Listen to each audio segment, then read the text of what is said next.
O 5º Simpósio da Faculdade de Ciências Sociais ocorre até sexta-feira.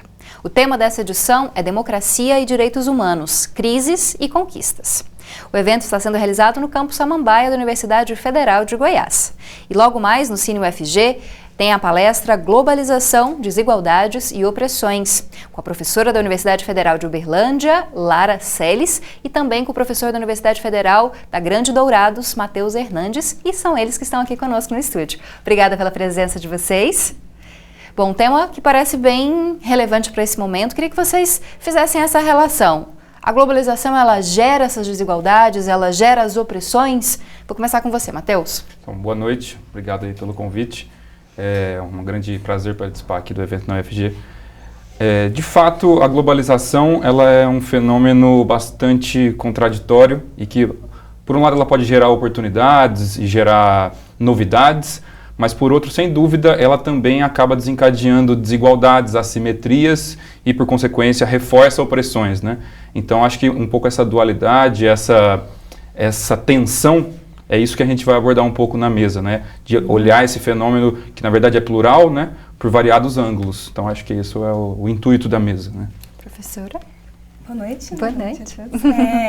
Eu acho que isso que o Matheus falou é bastante interessante, mas trata-se não só de ver como a globalização enquanto fenômeno atua, né, e reforça algumas tendências nacionais, mas como também algumas tendências nacionais acabam reforçando, né, esses movimentos globalizantes, né? Então, é entender, por exemplo, aqui que vive o momento político brasileiro, né, em que medida ele tem particularidades, em que medida ele tem similitudes com outros processos que acontecem em outros países. Eu acho que esse olhar comparativo, que tenta entender aqui processos globais, mas também entender aqui as suas particularidades, nos ajudam também a achar soluções, pensar respostas para aquilo que vivemos, né? A partir desse olhar geral. Vou fazer uma pergunta de uma pessoa leiga, né, que não entende de política, mas dá para perceber, já que você falou dessas questões localizadas, que muitas vezes são questões globalizadas, a gente vê uma ascensão de movimentos conservadores, a gente pode falar de uma ascensão global desses movimentos? Como é que a senhora enxerga? Para muitos autores, sim. Né? Então, inclusive, essa vai ser uma das questões tratadas na mesa, né? Eu particularmente vou trazer o olhar do Safatli, que é, por exemplo, um filósofo brasileiro, que vai dizer que sim, é um fenômeno global, porque se trata de um tipo de grupo político que hoje ascende ao poder, que também tem similitudes globais, né? E que se reforça globalmente. Então, é como se vivêssemos hoje não só uma ascensão de um grupo, digamos, mais conservador, mas de um grupo que ele tem uma forma de operação política, que é uma forma de operação que a gente fala que contrai o espaço público. Né? Ele sufoca o espaço público no sentido de que, na verdade, ele diminui a arena de representação pública. Então, a gente tem, por exemplo, na vivência política, um conjunto de diferença. A diferença é o elemento básico da democracia. Então, a mesa, por exemplo, vai tratar sobre migração, sobre raça, sobre direitos humanos. Então, temos corpos com experiências distintas. Então, todos esses corpos têm que ser representados dentro de uma democracia. Então, se a gente tem um grupo que tenta homogeneizar a esfera pública, por tabela, ele acaba também fazendo uma restrição, um sufocamento da esfera pública para essas diferenças. E é por isso que a gente fala que eles acabam, portanto, também enfraquecendo a esfera democrática. E esse é um movimento que a gente vê acontecendo no Brasil, mas também a gente vê acontecendo nos Estados Unidos, vemos também na Europa e também em outros países da América do Sul. Então, nesse sentido, sim, parece ser um movimento global.